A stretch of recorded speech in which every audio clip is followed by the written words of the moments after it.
on a good day you feel good, and on a bad day you maybe are like racked with self-doubt. But I'm trying to overcome that self-doubt, and rather than trying to stamp it out, I'm having to accept it. And in accepting it, I'm accepting the vulnerability that it signals.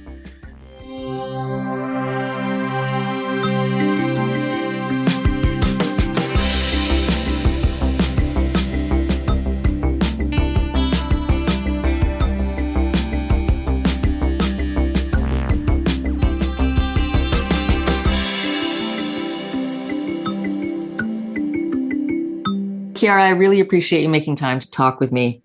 Thank you for inviting me. I thought I would start just by asking you, what was your path to becoming an artist? There's a kind of funny story, I suppose. My path to becoming an artist kind of starts and almost ends very romantically and tragically and dramatically on the cobbled streets of Paris when I was about 6 or 7, which is the age of my daughter right now. And it's funny because my daughter has been aware of the possibility of being an artist as a profession since she was, 18 months or whatever. She already calls herself an artist with no doubts or qualifiers. Whereas for me, it was a little bit different. Before I tell you the Paris anecdote, I should give you a little bit of a background. So I have a very creative mother who's got a fantastic eye. The visual through her was always just really important growing up. But then on my paternal side, my grandfather was a commercial artist, a graphic designer, a typesetter. That was his career. But he also painted, pottering around, doing what he wanted to do. And then his son, my father, was also really talented draftsman, painter, as a child, as a teenager. But he set that aside in order to pursue his love of languages and interest in business. And he has been a very successful businessman. And then there was me, who was always encouraged to draw and paint because of this background. But I never really saw it as anything other than something that was fun to do. But it was also really easy for me to do. I always had an amazing facility for drawing and painting. It was never hard. It was just something that came naturally to me. I had seen them, my granddad and my dad, dabble and paint in their spare time. I'd been taken to art museums and galleries, and I was aware of paintings on walls by mainly male long dead artists. And that was kind of my understanding of what being an artist was. So coming back to the Paris anecdote, we were on a short holiday there, my brother and I, with my parents, and I think we probably visited a couple of museums and galleries. And I suppose I hadn't had a template of an artist presented to me. I hadn't seen or been aware of a role model until I met in Paris this friend of my father's. Her name is Charline Favereau. She currently lives in Bordeaux. I've been in touch with her. And we visited her in a cafe, and we visited her studio apartment. And my memory of it, in my perception, was here was a woman who seemed to be unencumbered by domesticity, by the trappings of life that maybe I saw my parents kind of in, And I just saw this kind of exciting apartment full of things and paintings and books and objects, and she seemed vital and she seemed independent. And I just thought, I want to be her. And so I suppose in that moment, I aligned my love of drawing and painting with a viable lifestyle, career, independence, my future existence, which seems really kind of precocious and geeky in a way of me as a 6, 7-year-old. So here we are in Paris, and this is a really, really, really crystal clear memory of mine. I can see the cobbled stones underneath our feet. It's early evening, it's growing dark. the cobblestones are glistening from having been rained on. And I'm holding my dad's hand, and my brother and my mum are there. And I then sort of declare with utter conviction and so earnestly to my dad specifically, I think I look up to him and I say, I want to be an artist. And I can't remember what my mum said at first, but my dad just kind of half laughed. He sort of chuckled, and he told me, well, artists can only make money once they're dead. And in that moment, I felt crushed. And that's why I joked at the beginning that that my journey as an artist almost kind of began and ended there on those cobbled streets, which I know sounds ridiculously melodramatic, but he was my practical businessman dad, trying to be helpful and pragmatic, as loving and nurturing as my parents were of my artistic talents and those of my brother. You know, he obviously, and so did my granddad. You know, my granddad did his paintings on a Sunday. He didn't ever try and sort of push those or sell those. So there was always this idea that the art was something that could only really pay if it were applied in some way. And so I think those ideas were sowed in my young mind very early. So, you know, it comes back again to role models and templates and ideas, and something that I was thinking about in relation to Francesca Cavallo and her Goodnight Stories of Rebel Girls. And, you know, if we'd have had those kind of stories when we were younger, how different would our aspirations and ambitions be?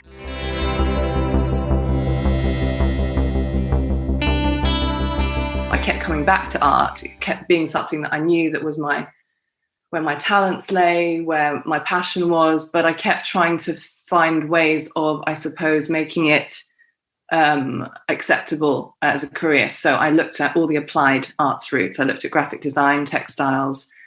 I looked at any way that I could to make it viable in that way. And the problem that I had was that I found design briefs or clients' briefs to be very limiting and stifling. I was much more interested in my own ideas and wanting to make art for art's sake. I went and studied fine art. And then after studying, I did the other thing that artists often do, which is going to teaching. Again, this time the words of my mum echoing in my ears, you know, something to fall back on.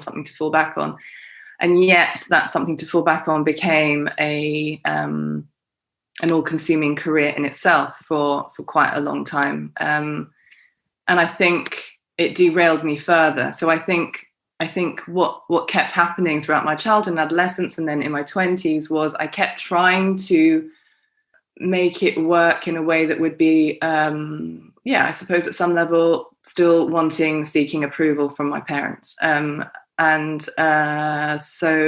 derailing me further from my authentic self, whatever that was. So finally, as I neared my 30th birthday and had crisis and also an illness, my crises always seem to be precipitated rather dramatically by illnesses.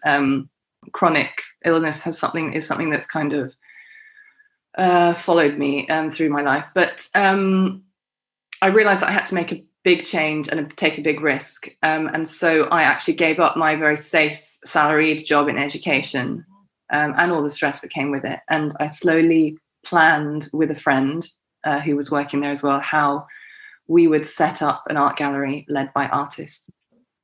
Fast forwarding another 10 years through the gallery years, I ended up having to take the decision to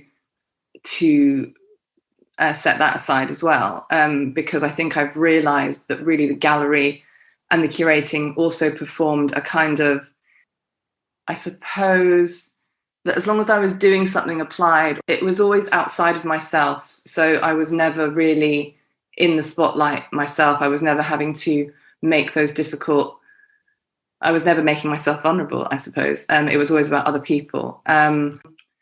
So I think ultimately it took me a really long time to come back to the simplicity and purity of being that 5-year-old before Paris, just that the innocence of that child just painting away for its own sake without really thinking about why or where it's going. So I think that the gallery and the curating, although it's like a really important part of my life, it was also a kind of derailing, as was the teaching, as was graphic design and any of the other things I did. But of course, I don't regret any of those things. They all add to contribute to where, you are now. I understand now why your daughter can say with so much confidence that she wants to be an artist, because it sounds like you became that role model for her. Well, her father's also an artist. So she has seen us both create or try to create around her from birth. It's just a totally different, obviously we're in a completely different place to where my parents were. But the power of those words, and remembering that, that's what I try and do. That's the only thing I can try and do, is I can try and remember for my daughter, remember what I felt and thought when I was her age. And, we're just all muddling along as best we can. It just sounds like she has two role models that at least she can look to as people who are pursuing, like you said, art for art's sake. And if that's something that she does want to do, then she has those models to look at, which is wonderful. I just wanted to ask, I think I heard you say two things, so I just want to make sure I understand. So as far as seeing the curating and the gallery for other artists as another way of sort of, and I'm putting words in your mouth a little bit, but another way of avoiding you doing your own art for art's sake, how much of it is sort of like an external validation? So looking for people from outside approving what you're doing, and how much of it is still holding back at that time, not now, but it's still holding back from putting out in the world the art that you want to make? I think it's a bit of both.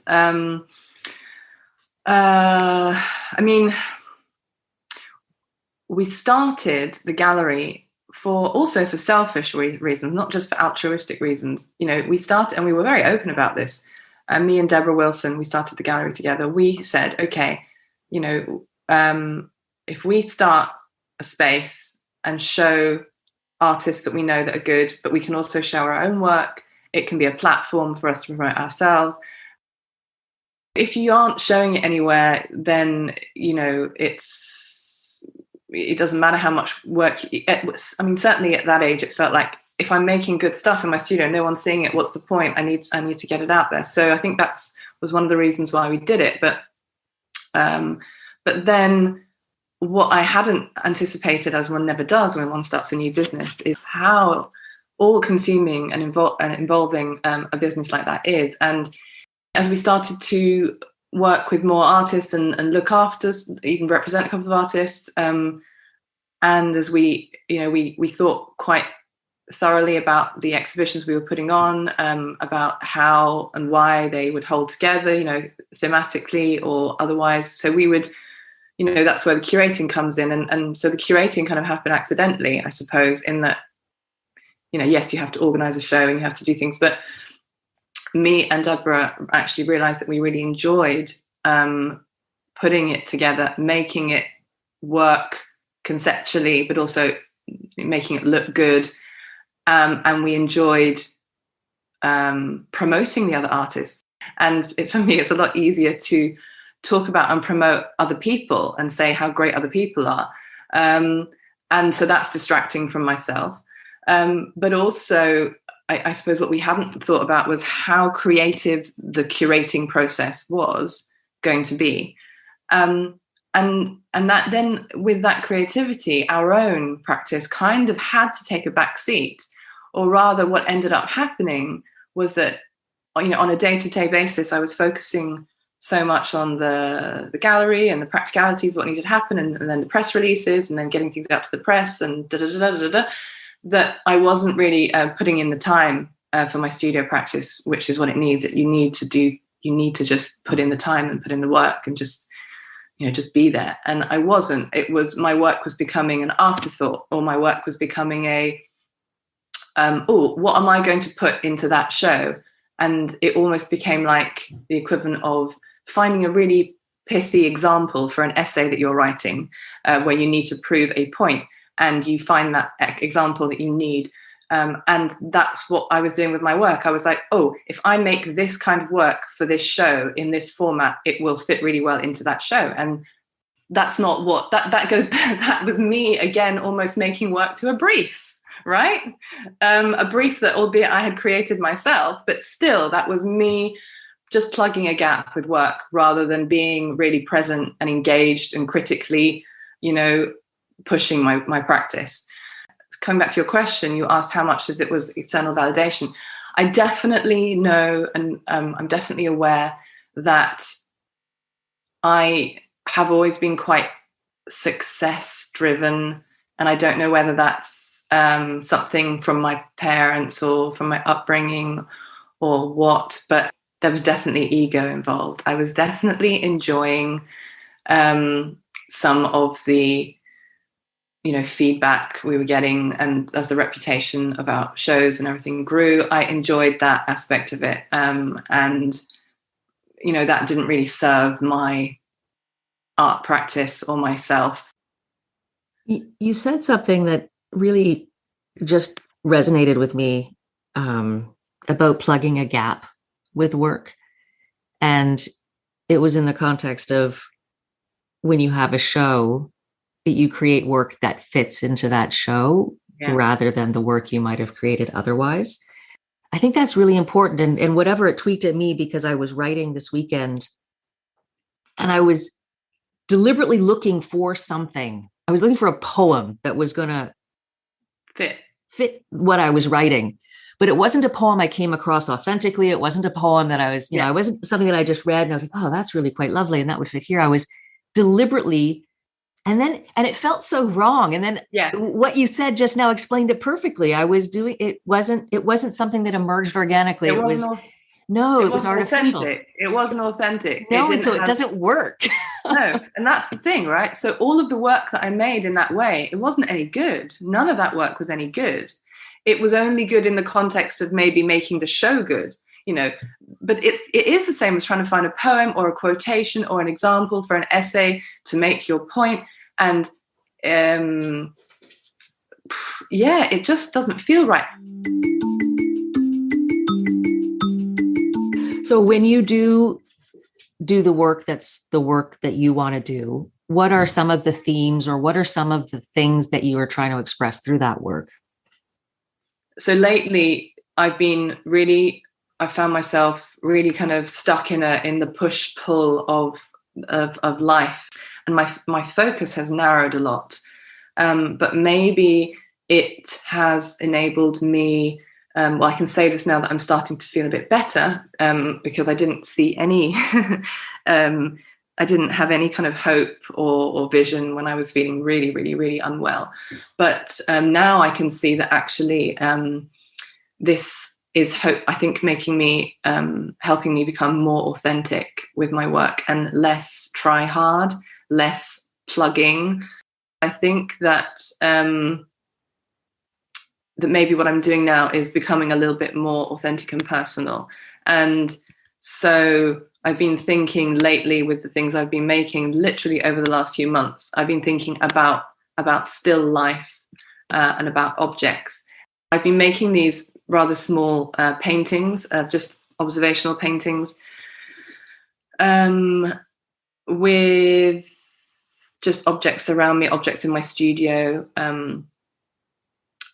Painting, actually, the artist board that I've been painting on is quite important in that it's a whole stack of vintage stock from my grandfather. So who, as I said before, was a commercial artist. So he had so many materials that he left behind, and I got a lot of his stuff. So I've been painting on these kind of slightly larger than A4 boards, really simple objects, and some of his drawing instruments and things like that. And it's just been really meditative, I suppose. And in the past I would have thought of this kind of work as being really, really boring, irrelevant, banal, and yet it has, I don't know, it's just given me a new avenue for a while. It's also made me think about the idea of still life, and the whole history in painting, throughout our history of still life, and why we do that. And of course, there's this thing called vanitas, this vanitas tradition of painting, you know, skulls or fruit, which are real kind of stereotypes now of things that remind us of our mortality. I suppose by focusing on the inanimate around me, it has enabled me to step outside of my body a bit. But it also feels like it's been very grounding, because there's a permanence about these objects, especially, I suppose, the objects that were my granddad's. So almost contrary to the vanitas idea of still life, there's a sense for me about the permanence of these objects. And I suppose that I found that quite anchoring and comforting, really, to paint these things. They've been a sanctuary for me. So with being at home through lockdown, all of the stuff that everyone knows about now with parenting and homeschooling and you know, you learn very quickly as a parent that you can't really, God, you long for those days when you could just wallow around and wake up whatever time you wanted on a Saturday or a Sunday. Now you have to work in really focused bursts, because you know you're going to be interrupted at any minute. So I you know, mostly would find that I'd have 20 minutes. I mean, that's if I was lucky, let's be frank, you know. Mm-hmm. And you can't do very much in 20 minutes. So I would just sometimes not do very much at all. And then as I started to feel better, I was like, okay, Chiara, you've got to do something now. And I started to paint these things, and I started to paint them within a 20 to 25 minute time frame as an exercise, literally as an exercise, with no kind of idea that I would show them to anyone. And then I was like, oh, Chiara, you can draw and paint, like, duh. You know, which is ridiculous. I mean, it probably sounds really arrogant just to say that. But you know, I was like, but you always could, you know, why did you stop doing this? I mean, I used to, as a child and as a teenager, I had sketchbooks on me all the time. I would be on trains and buses drawing people all the time, incessantly. And I really stopped doing that. I really just stopped. And so I had to give myself permission to do it again. And I was doing it in these 20-minute bursts. That's what it's become for me, these pockets of time, of space, refuge, sanctuary. So yeah, that's what I'm doing at the moment, these small studies. And they're not revolutionary, they're not original, but they have unexpectedly brought me stillness and peace and hope, and a pause from that push-pull of daily life. And actually, it's the first time in my life for a very long time that I have engaged myself in a daily studio practice, in a ritual, which you have to do, I think. I think you really have to give yourself that time. I love those pieces. I mean, I've only seen them on Instagram, but yeah, they're so soft and gentle and recognizable in a really safe, comfortable kind of a way that, like, I'm just thinking a lot about that idea of refuge and how much we need to take space for ourselves and time for ourselves to be comfortable and not to be pressing. So it's that interesting dynamic between having the discipline of a regular routine. Like you said, you have to go into the studio and you have to do that work every day to figure out where you're going and what you want to do and get better at doing it. But at the same time, it's a safe it's a safe space that allows you to develop in that way. So it's pushing yourself, but it's also creating. And I think that it comes through in those pieces. And I think that you, in that way, can offer that refuge to the viewers, the people who look at those pieces. Oh, okay, They're yeah. lovely. I didn't even, They're but, really, really lovely. I'm also really lucky to have a studio, because even having a studio is sometimes really hard. It's hard to find studio spaces. They're not very affordable often for artists. So, I mean, I now have a studio in a room in my house. It's not huge, but, you know, it's so vital to have that refuge. Well, that's the Virginia Woolf room of one's own, right? Like, you just need to have that space where you can close the door. Yeah. Yeah.